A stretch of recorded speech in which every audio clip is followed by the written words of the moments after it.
فتحوا متاعهم وجدوا بضاعتهم ردت الیہم۔ بات یہ چل رہی تھی پچھلے ایپیسوڈ میں کہ یوسف علیہ السلام کے بھائیوں نے کہا تھا کہ میرے بھائی کو بھی لے کر آنا تو میں راشن دوں گا، ورنہ کسی کو بھی راشن نہیں ملے گا۔ یعنی اس سے ظاہر ہوگا کہ تم جھوٹ بول کر گئے تھے کہ تمہارا ایک بھائی ہے، تو اس کی سزا یہ کہ کسی کو بھی پھر راشن نہیں ملے گا۔ تو انہوں نے آ کے اپنے ابا سے کہا کہ ابا ہمارے بھائی کو ہمارے ساتھ اب بھیجیں راشن کے لیے، ہم اس کی حفاظت کریں گے۔ ابا نے کہا کہ بھائی میں کیسے تم پر اعتماد کروں، جیسے میں اسی طرح اعتماد کروں جیسے میں نے یوسف کے معاملے میں اعتماد کیا تھا۔ پھر کہنے لگے حفاظت کرنے والا تو اللہ ہے، ارحم الراحمین ہے۔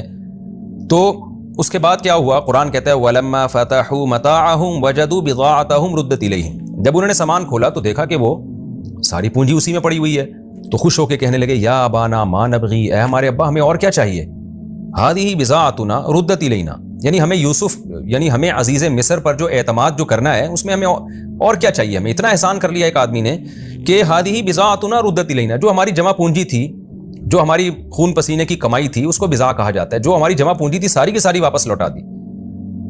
وَنَمِيرُ أَهْلَنَا، اب ہم اپنے اہل کے لیے راشن بھی لے کر آئیں گے۔ وَنَحْفَظُ أَخَانَا، اپنے بھائی کی ہم حفاظت بھی کریں گے۔ وَنَزْدَادُ كَيْلَ بَعِيرٍ، اور ایک اونٹ کے بقدر راشن اضافی لے کر آئیں گے جو بھائی کا ہوگا۔ ذَلِكَ كَيْلٌ يَسِيرٌ، یہ جو ابھی ہم راشن لے کر آئے ہیں یہ تھوڑا ہے، دوبارہ ہمیں جانا ہوگا اگلے سال یا اسی سال، وہ جو بھی ہے، تو ہم بھائی کو ساتھ لے جائیں گے اور ایک اور ہم راشن کا وہ غلہ اپنے ساتھ لے کر آئیں گے۔ قال لن ارسلہ معکم، یعقوب علیہ السلام نے فرمایا اس کو میں ہرگز تمہارے ساتھ نہیں بھیجوں گا یہاں تک کہ تم اللہ کی طرف سے مضبوط معاہدہ میرے پاس لے کر آؤ گے، یعنی معاہدہ کرو گے۔ وہ معاہدہ کیا ہوا؟ اللہ تأتوننی بہ، تم ضرور اس کو واپس لے کر آؤ گے۔ الا ان یحاط بکم، الا یہ کہ تمہارا کوئی گھیراؤ ہو جائے، ڈاکو تمہیں پکڑ کے سارے قتل کر دیں، کوئی جیل میں ڈال دیا اور سب کے سب مارے جاؤ، وہ تو قدرت کی طرف سے کوئی حادثہ ہو جائے تو غلط بات ہے، لیکن ہر قیمت پہ تم نے اس کو لے کر آنا ہے۔ فلما آتوہ موثقہم، بس جب وہ اپنے ابا کے پاس آئے مضبوط عہد کے ساتھ، یعنی مضبوط عہد کیا انہوں نے، تو حضرت یعقوب نے فرمایا اللہ علی ما نقول وکیل، اللہ کارساز ہے، وہ جو کچھ ہم باتیں کر رہے ہیں اس پر وہ وکیل ہے، ہمارا ذمہ دار اللہ تعالیٰ ہے، یعنی اس کو حاضر ناظر جان کے ہم یہ معاہدہ کر رہے ہیں۔ جب یہ قافلہ تیار ہو کے اب مصر جا رہا ہے تو یعقوب علیہ السلام نے اپنے بچوں کو نصیحت کی، یا بنی لا تدخلوا من باب واحد، اے میرے بچوں، میرے بیٹوں، ایک دروازے سے داخل نہ ہونا، وادخلوا من ابواب متفرقہ، مختلف دروازوں سے داخل ہونا۔ یہ یعقوب علیہ السلام نے کیوں کہا؟ تاکہ بیٹوں کو نظر نہ لگے۔ وجہ کیا تھی کہ ظاہر ہے یعقوب علیہ السلام ابراہیم علیہ السلام کی اولاد میں تھے، بہت خوبصورت تھے، انہی کی نسل میں تو بیٹا پیدا ہوا یوسف، جس کو اللہ نے آدھا حسن دیا، تو ظاہر ہے اتنے حسین کہ بھائی بھی حسین ہوں گے اور قداور تھے، اٹریکٹیو تھے، پھر ان کے ساتھ بنیامین بھی۔ تو یعقوب علیہ السلام کو یہ خطرہ ہوا کہ ایک ہی دروازے سے جب یہ جائیں گے نا تو مصر کے لوگ اچانک دیکھیں گے کہ یہ ایک باپ کے اتنے سارے بیٹے ہیں، تو نظر نہ لگ جائے کہ ایسی صورت میں حدیث میں آتا ہے کہ العین حق، نظر جو ہے برحق ہے۔ یہ جو آج کل چھوٹی چھوٹی باتوں پہ لوگ وہمی ہو رہے ہیں یہ تو ایک الگ بات ہے، لیکن کسی کے بیٹے واقعی اتنے خوبصورت اور اتنے لہیم شہیم اور اتنی کثرت سے ہوں تو یہ ایک اچنبے کی بات ہے نا۔ نظر ایسی چیز کو لگتی ہے جو بالکل ہی ایک اچنبے کی چیز ہو، جو انسان کی توقع سے ہٹ کر کوئی کام ہو رہا ہو۔ تو اب سوال یہ پیدا ہوتا ہے کہ یہ پہلی مرتبہ میں یعقوب علیہ السلام نے اپنے بیٹوں کو کیوں نہیں کہا کہ الگ الگ دروازے سے داخل ہونا؟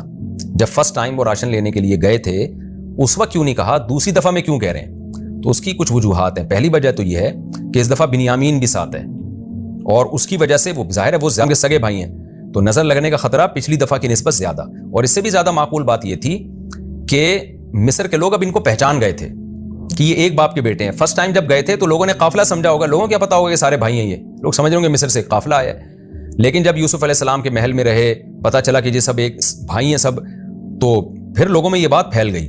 اب جب دوبارہ آئیں گے تو لوگ بولیں گے کہ یار وہ باپ کتنا خوش قسمت ہے جس کے اتنے خوبصورت بھائی ہیں، بیٹے ہیں، اور ایسے لہیم شہیم اور اتنے اٹریکٹیو۔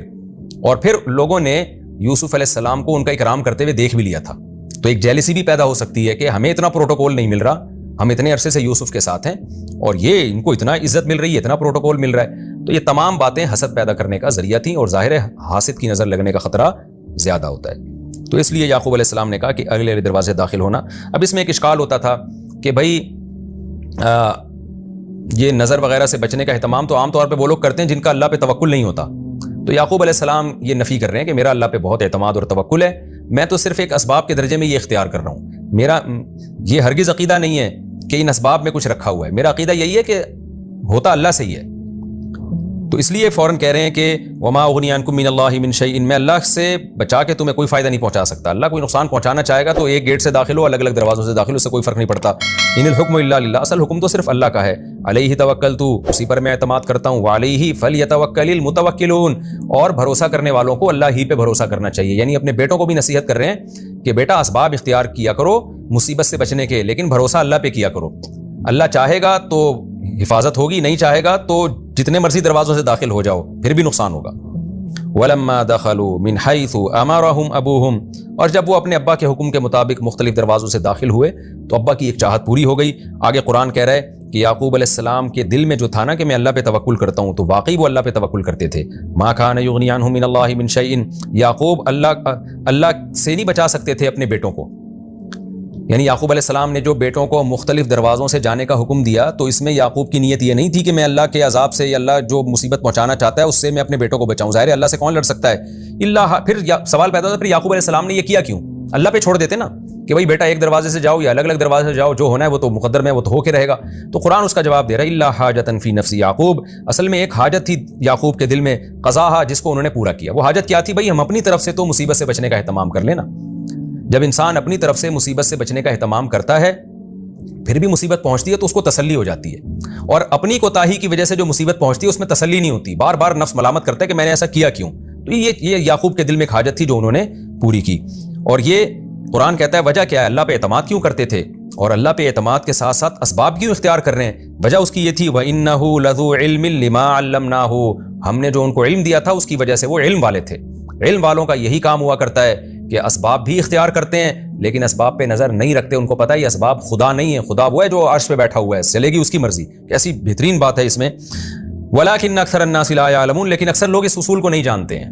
اکثر لوگ نہیں جانتے کہ اسباب اختیار کر کے توکل اللہ پہ کرنا ہے. اکثریت کی تو حالت یہ ہے کہ یا تو اسباب اختیار نہیں کرو، صرف اللہ پہ اعتماد کرو، جس کو غلط اعتماد کہا جاتا ہے، یعنی بے موقع اعتماد. کیا غلط تو نہیں، بے موقع اعتماد.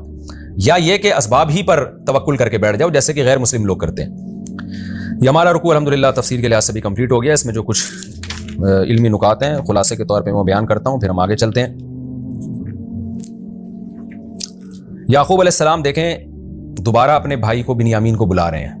اس سے کتنا بڑا سبق ملتا ہے کہ اللہ اپنے بندوں کو کیسے کیسے آزماتا ہے. یعقوب علیہ السلام کی آزمائش میں اور اضافہ ہو رہا ہے ابھی. وہ دعائیں مانگ رہے ہیں کہ بیٹا میرا واپس آ جائے، اور اللہ دوسرے بیٹے کو بھی رکھنے کا انتظام کر رہے ہیں. اور دوسری بات یہ کہ انہوں نے ان کے کجاوے میں سامان رکھ دیا، یہ احسان تاکہ ان کو رہے کہ بھئی احسان کیا ہے تو اس کی وجہ سے ہی واپس آئیں. اس سے ہمیں پتہ چلتا ہے کہ یوسف علیہ السلام تدبیریں بھی اختیار کر رہے ہیں. آج دینداروں میں تدبیر کی بہت کمی ہے، صرف دعائیں کرتے ہیں، تدبیریں اختیار نہیں کرتے. تو نہ صرف تدبیر میں رکھا ہے نہ دعا میں، دونوں کام کرنے چاہیے. اور تیسری بات یہ کہ یعقوب علیہ السلام بھی کیسے قحط سے بچنے کا اہتمام کر رہے ہیں. یعقوب علیہ السلام کہہ سکتے تھے ہمیں کیا ضرورت ہے بھائی ہم مصر میں بھیجیں اور پھر اپنے اس بھائی کا بھی رزق لیں، ہم بنیامین کا بھی رزق لیں، تو ہم رزق نہیں لیں گے، اللہ کھلائے گا. نہ نہ نہ نہ، گراؤنڈ ریئلٹی کو دیکھ رہے ہیں وہ کہ بھائی رزق تو اس میں بھی ہے کہ بھائی کو بیٹے کو میں بھیج دوں، اپنے بنیامین کو بھیج دوں، یہ بھی ایک رزق ہے. لیکن اس کا یقین نہیں ہے کہ یہ اس کو بھی کنویں میں ڈال دیں گے یا مجھ سے دور کر دیں گے. دوسری طرف زمینی حقیقت کیا کہتی ہے؟ اگر راشن نہ منگوایا تو ہلاکت یقینی ہے، بارش نہ ہوئی تو کیا کریں گے ہم؟ دیکھیں کتنی لاجک کی بات کر رہے ہیں نا یعقوب علیہ السلام.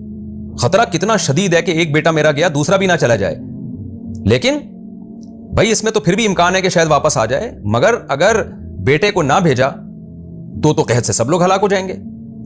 آج کے دیندار لوگ کیا کر رہے ہوتے ہیں؟ آج کا کوئی ہوتا ہمارے جیسا نالائق تو وہ کیا فیصلہ کرتا؟ بھائی بیٹے کو تو بھیجنا نہیں ہے، رہا مسئلہ کہ بارش نہیں ہو رہی تو کیا ہوگا، کوئی بات نہیں، دیکھا جائے گا. ابھی تو یہ تو کھاؤ نا راشن، یہ جب ختم ہو جائے گا تو دیکھیں گے کیا کرنا ہے. اب ختم ہو جائے گا تو پھر کون انتظار کرے گا؟ اتنے دن بھوکے رہیں گے کہ مصر میں جا کے واپس لانا ہے. نہیں جی ہو سکتا ہے اللہ تعالیٰ بارش برسا دے، نہیں جی ہو سکتا ہے اللہ تو بڑا غفور رحیم ہے. بھائی ہم نے یہ دیکھنا ہے کہ امکان کے درجے میں کیا کیا ممکن ہے. آپ نے یہ دیکھنا ہے کہ اگر نہیں ہوئی تو کیا ہوگا. جیسے یعقوب علیہ السلام پلاننگ کر رہے ہیں فیوچر کی، یوسف علیہ السلام بھی پلاننگ کر رہے ہیں. یوسف علیہ السلام یہ بھی کہہ سکتے تھے کہ 7 سال جب بارش ہوگی نا رج کے کھانا، اگلے سال جب قحط آئے گا تو دیکھا جائے گا یار، جس اللہ نے 7 سال کھلایا اگلے 7 سال بھی وہ کھلائے گا. یہ بھی تو کہہ سکتے تھے نا. نہ بڑے پلاننگ سے استعمال کرنا ہے کہ اتنا استعمال کرنا ہے اور اتنا کھانا ہے اور اتنا فروغ کر کے معیشت کو مضبوط کرنا ہے. یہ پلاننگ ہو رہی ہے پوری کی پوری، جو آج کل دینداروں کی زندگی سے یہ پلاننگ نکل چکی ہے. اور یعقوب علیہ السلام بھی پلاننگ کر رہے ہیں کہ بچوں کو بھیج رہے ہیں کہ راشن لے کر آؤ. اس احتمال پہ نہیں ہے کہ بھائی میں تو اللہ کا پیغمبر ہوں, میرے تو سارے نیک بچے ہیں, اللہ نے روزی کا تو ہم سے نیک لوگوں سے تو ویسے ہی روزی کا وعدہ کیا ہوا ہے, میرے دادا ابراہیم علیہ السلام تو بڑے بزرگ تھے, ہمارا خاندان کیسے قحط سے ہلاک ہو سکتا ہے. جیسے وہی بات ہے نا کہ نمازیوں کو کورونا کیسے ہو سکتا ہے, کورونا کے دنوں میں یہ باتیں بہت ہوئی ہیں مسجدوں میں, جو تقوی اختیار کرتے ہیں ان کو وبائیں کچھ نہیں کہتی, یہ وبا تو ان لوگوں کو آئے گی جو شرابیں پیتے ہیں. یہ سب فضول قسم کی باتیں ہیں جو شریعت کے مزاج کے بالکل خلاف ہے. تو کہیں بھی ایسا نہیں ہے کہ جب کوئی وبا آئے تو نیک لوگوں کو نہ ملے, برے لوگوں کو ملے. وہ تو قحط آتا ہے تو سبھی ہلاک ہوتے ہیں اس میں, اور سبھی آزمائشوں میں آتے ہیں. تو یعقوب علیہ السلام اپنے پیغمبر ہونے کی بیس پہ یہ نہیں کہہ رہے کہ میں نے اسباب اختیار نہیں کرنے. بھائی یہ جمع پونجی لے کے جاؤ اور راشن لے کر آؤ, اور پھر رسک بھی لے رہے ہیں کہ بیٹے کو بھیجنے کا خطرہ بھی مول لے رہے ہیں کہ ہم نے تو بھائی اسباب اختیار کرنے ہیں, باقی پھر دعائیں اللہ سے مانگنی ہے. اور یہ بھی دیکھیں کہ یعقوب علیہ السلام نے کچھ جمع پونجی جمع کی بھی تھی. اگر یعقوب علیہ السلام جتنا پیسہ آ رہا ہے سارا خرچ کر رہے ہوتے تو اب جب قحط آیا ہے تو ان کے پاس راشن خریدنے کے پیسے کہاں سے آتے.